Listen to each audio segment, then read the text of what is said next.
Hi everyone, this is Brad. Today we're taking a look at the Gboard app, which adds a keyboard to your messages and allows you to search for GIFs, emojis, and to search Google easily when you're sending a text.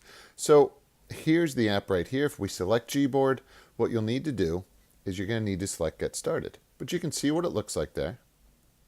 You can see you can add some glide typing, and then you can search, send info, maps, GIFs, emojis, and more. So we'll select Get Started. Now you do need to enable full access and select Get Started. When you do, select Keyboards and then allow full access and allow.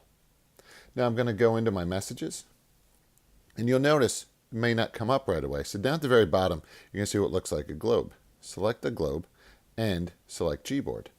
When you select Gboard, you can see the G right in there and it'll give you a little short tutorial. I'm going to select Got It for right now.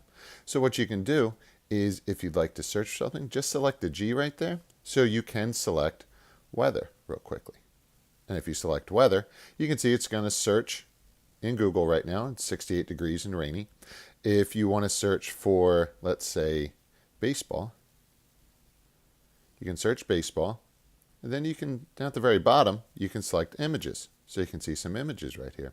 If you'd also like to select some GIFs, select GIF, and then you will see some GIF baseball images. So there you go. There's a short tutorial on how to add the Gboard app directly from your phone and how to add it to your keyboards.